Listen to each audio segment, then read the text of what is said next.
Bem-vindos a essa série de vídeos que eu gravei um seguidinho do outro porque as ideias estavam borbulhando na minha cabeça. E esse momento eu queria que você tirasse esse minutinho para escutar 5 grandes aprendizados que eu fiz com câncer e que talvez, escutando isso e a minha vivência, possa diminuir um pouco da tua dor e da tua dificuldade nesse momento. Então presta atenção. O primeiro ensinamento é: você é a união das suas possibilidades. Você não é mais e nem menos que ninguém. E aí a reflexão é que você não se compare a ninguém.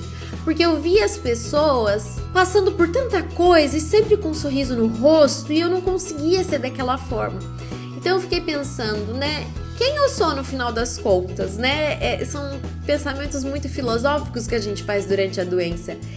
E quem eu sou? E eu percebi que eu era apenas, ou somente, a união de todas as minhas possibilidades. Isso é extremamente filosófico, eu espero que você consiga colocar isso em prática na sua vida. O segundo ensinamento é: faça as coisas até onde elas não te machuquem ou te prejudiquem. Tem certas atitudes ou vivências na nossa vida que nos machucam profundamente e que a gente meio que se obriga a fazer por convenções sociais e do que foi ensinado pra gente que é certo e errado.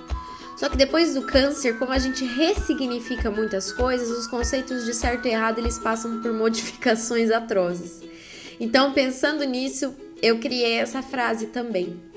Então, vá com cuidado, sempre pisando com um cuidadinho assim para ver até onde você pode ir, até onde aquilo que você vai fazer, aquela ação ou aquele planejamento não vai mais te prejudicar do que te ajudar. Trabalhe por aqueles que não têm o que você tem. E essa é uma frase que você pode aplicar em vários sentidos. E nesse ano de 2016, eu decidi aplicar essa frase na minha vida em relação à informação sobre câncer. Porque depois que eu me vi em remissão, né, e a minha vida naturalmente voltando ao caminho normal, que na verdade ela seguiu um caminho que não tem nada de normal, eu decidi então que eu ia compartilhar com as pessoas todas as informações das minhas leituras, né, por ter acesso a uma língua estrangeira e pelas maiores organizações sobre câncer serem todas ou nos Estados Unidos ou na União Europeia. Então eu queria compartilhar com as pessoas tudo isso. E durante meu tratamento eu tive muito medo. E a única forma que eu aprendi que é eficiente e eficaz para lidar com o medo é a informação. Então a partir do momento que eu vi tudo que tinha à minha frente, qual realmente era a minha doença, qual era a origem, né, suposta dela, o que fez talvez no meu corpo, o que aconteceu comigo dentro das minhas células, o que pode ou não acontecer. Isso tudo me deixou muito calma para poder seguir em frente. Então eu decidi compartilhar com as pessoas o que elas não têm, que muitas vezes é informação. O meu limite ou o seu limite é diferente do de todo mundo. Cada um tem um limite para várias coisas na vida. Cada um tem um limite de forças emocionais e físicas. Tem gente que corre 10 quilômetros e nem sua direito e fica mó de boa. Eu, para correr os meus 5, valha-me Deus, é muito difícil e me cansa muito. O meu limite são 5 quilômetros. Eu sempre, depois que eu comecei a correr, quis correr grandes distâncias, mas eu percebi que 5 era um número bacana para mim e eu decidi ver ali o meu limite do físico. Em relação ao emocional, que eu acho que cabe mais essa frase, é que o nosso limite para as relações humanas são diferentes de umas pessoas para as outras.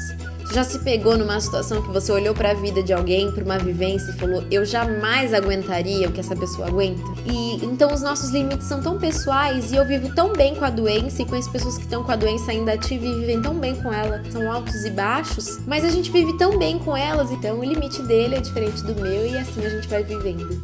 Que algumas situações da vida não valem o nosso esforço. Sabe aquela nossa necessidade de querer mudar as pessoas? Então, isso muitas vezes não vale sequer o nosso esforço. Não é que a gente tem que desistir das pessoas, por exemplo, mas é que o grau do nosso esforço ele tem que respeitar o nosso limite.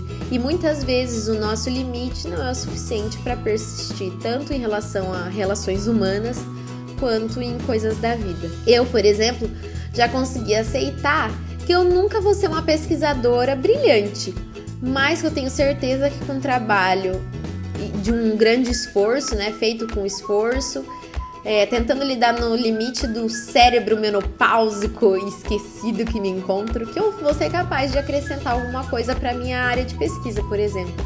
Mas eu sei que eu não vou ser uma grande pesquisadora que não vai revolucionar minha área de estudos. Vem sendo uma semana muito abençoada e meu coração sempre tá cheio de gratidão. E gratidão também é você que assiste, que nos acompanha nas redes sociais e que comunga dessas ideias com a gente em relação a câncer. Tchau!